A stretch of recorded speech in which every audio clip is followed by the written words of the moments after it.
பிரியமானவர்களே, உங்கள் ஒவ்வொருவரையும் நான் வாழ்த்துகிறேன். Kristus වහන්සේ තුළ ප්‍රේමාන්තනය ඔල සුභපත්තල පිළිගන්නවා. இந்த நாளிலேயும் நீங்கள் கர்த்தருக்குள்ள மகிழ்ச்சியா இருப்பீர்கள் என்று விசுவாசிக்கிறோம். මේ දවස්වල යේසුස් ක්‍රිස්තුස් වහන්සේ තුළ ප්‍රීතිය සිටිනවා කියලා විශ්වාස කරනවා. நல்ல கர்த்தர் ஒரு வார்த்தையை මේ வைத்திருக்கிறார். දවසේ උන්වහන්සේ වචනයක් තබා තිබෙනවා. எபிரேயர் 2வது அதிகாரம். හේබ්‍රුව දෙවෙනි පරිච්ඡේදයේ நீங்கள் 10வது வசனம் வாசிச்சீங்கன்னா, 10 වචනේ බලුවා නම් ஏனென்றால் தமக்காகவும் தம்மாலேயும் சகலத்தையும் உண்டாக்கினவர் அநேகம் பிள்ளைகளை மகிமையில் கொண்டு வந்து சேர்க்கையில் அவர்களுடைய இரட்சிப்பின் அதிபதியை உபத்திரவங்களினாலே பூரணப்படுத்துகிறது அவருக்கு ஏற்றதாய் இருந்தது.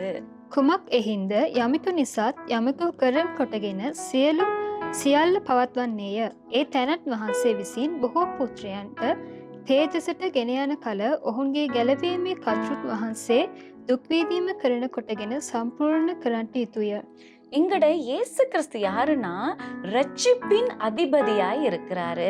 අපේ යේසුස් ක්‍රිස්තුස් වහන්සේ ඇවිල්ලා ගැලවීමේ අධිපතියාල සිටිනවා. அதாவது இந்த சர்வத்தையும் படைத்த, அதாவது இந்த எல்லாத்தையும் படைத்த தேவன், මේ සියල්ල මැවුවා දෙවිදුන් அவர் எல்லாவற்றையும் அவர் கையில அதிகாரம் இருக்கிறது. මේ සියල්ල තුළ මේ අයිතිය උන්වහන්සේ තිබෙනවා. எல்லாத்தையும் அவர் தான் படைச்சாரு. මේ සියල්ල උන්වහන්සේ තමයි அவ்வளோ මැවුවේ. பெரிய ஒரு தேவன் வந்து එච්චර විශාල දෙවිදුන් அவர் வந்து இந்த ஜனங்கள், பாவத்துல இருக்கிற ஜனங்கள், මේ පාපය සිටිනා වූ ජනතාව அவங்க ரட்சிக்கப்பட வேண்டும், එයාලා ගැලවීම ලබා ගන්න ඕනේ. அவங்க வந்து நித்திய ஜீவனை பெற்றுக்கொள்ள வேண்டும் මේ සදාකාල ජීවනය ලබා ගන්න என்று ඕනේ. சொல்லி அவர் இந்த உலகத்துக்கு வந்தாரு. ඒ උදෙසා මේ ලෝකෙට පැමිණියා. அவர் இந்த உலகத்துக்கு வந்து උන්වහන්සේ මේ ලෝකෙට පැමිණ எல்லா உபத்திரவங்கள், பாடுகளை சுமந்து கொண்டு මේ සියල්ලුම පීඩාවන් එයා උස්ලාගෙන அவர் என்ன செஞ்சார்? எங்களுக்காக ஜீவனை கொடுத்தாரு. අපෝ දේශ උන්වහන්සේගේ ජීවනය දුන්නා.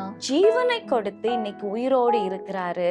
ජීවනය ලබා දීලා මේ දවසේ ජීවතුන් අතර සිටිනවා. அப்ப அவர் எல்லாரையும் ரட்சிக்கத்தக்கதாய் வந்த தேவன். මේ සියලුම දෙනාව ඇවිල්ලා ගැලවීම ලබා දෙන්න ඕනේ කියලා அதனால උන්වහන්සේ தான் அவர் ரட்சிப்பின் அதிபதி என்று சொல்லுகிறோம். ඒ තමයි කියන්නේ ගැලවීමේ අධිපති කියලා. யாராவது எங்களுக்காக உயிரை விடுவாங்களா? කවුරුහරි අපෝ දේශ පණ දෙයිද? நம்ம வந்து நல்லா இருக்கணும் அப்படின்னு விடுவாங்களா? අපි හොඳට ඉන්න ඕනේ කියලා යසිතයිද? யாருமே நம்மளோட எவ்வளவுதான் கூட இருந்தாலும் எங்களுக்கு யாருமே அப்படி ஒரு தீர்மானம் எடுக்க மாட்டாங்க. කොච්චර හොඳින් අපිත් එක්ක සිටියත් අපෝ දේශ එවැනි තීරණයක් ගන්නෙ ஆனா නැහැ. இயேசு கிறிஸ்து என்ன செஞ்சாரு? அவரு ஜீவனை கொடுத்து எங்களுக்காக பலியானாரு.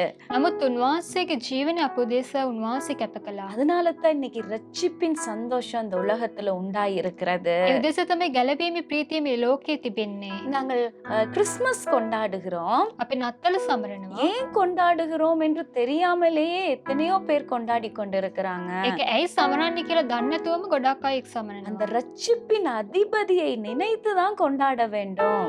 ඒ ගැලවීම අධිපති වරයාව අපි සීකරලා ඒක සමරන්න ඕනේ. அதுதான் எங்களுக்கு கிறிஸ்துமஸ்.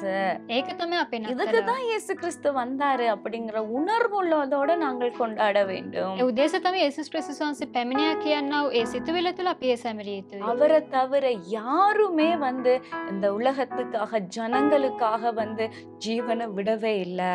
උන්වහන්සේ ඇරෙන්න කවුරුත්ම මේ ලෝකයේ ඇවිල්ලා ජීවනය දුන්නේ නැහැ. அவர்தான் ரட்சிப்பின் அதிபதி. උන්වහන්සේ තමයි ගැලවීම අධිපති. தான் அவரை நாங்கள் அப்படி கூப்பிடுகிறோம். ඒක නිසා තමයි අපි ඒ ලෙස අඬගසන්නේ. எல்லாரும் மகிமையை காணும்படியாக, ඒ සියලු මහිමය පිණිස, எல்லாரும் மகிமைக்குள்ள போகும்படியாக සියලු දෙනා මහිමයට ඇතුල් වන පිණිස கர்த்தர் வந்து ரட்சிப்பின் அதிபதியா இந்த உலகத்துக்கு வந்தாரு. උන්වහන්සේ ගැලවීම අධිපතියා ලෙස මේ ලෝකෙට පැමිණියා. அந்த தேவனை நாங்கள் பிடித்து கொண்டோம் என்றால் ඒ දෙවිතුන්ව අපි අල්ලගත්තා. எல்லா காரியத்திலும் ரட்சிப்பின் சந்தோஷத்தோடு வாழ எங்களுக்கு முடியும். එවිට අපිට ගැලවීමේ ප්‍රීතියක් එක්ක අපි ජීවත් වෙන්න இன்னைக்கு පුළුවන්. ஒப்பு கொடுப்பீங்களா? කැප කරනවාද? எங்கள் அன்புள்ளவரே, අපේ ප්‍රේමවන්ත நீர் எங்கள் පියාණනි, ரட்சிப்பின் அதிபதியா இருக்கிறீரே. ඔබ වහන්සේ අපේ ගැලවීම අධිපතිවරයා ලෙස இதை සිටිනවානේ. பார்த்து கொண்டிருக்க ஒவ்வொருவருக்குள்ளும் මේක බලන් ඉන්නව සියලුම දරුවන් அந்த තුළ ரட்சிப்பின் சந்தோஷமானது ඒ ගැලවීමේ ප්‍රීතිය முழுமையாய் கடந்து செல்லணும் ஐயா. පරිපූර්ණව බැසෙන පිණිස, உமது மகிமையை காணத்தக்கதாய் ඔබ වහන්සේගේ මහිමය දකින පිණිස ஒவ்வொருவரையும் நீங்க நடத்துங்கன்னு நாங்கள் ஜெபிக்கிறோம். සියලුම දෙනා ඔබ වහන්සේ මඟ පෙන්වන පිණිස ආඥා කරනවා. இயேசு கிறிஸ்துவின் நாமத்தில் பிதாவே. යේසුස් ක්‍රිස්තුස් වහන්සේගේ නාමයෙන් පියාණනි. ஆமென். ආමේන්. God bless you. God bless you.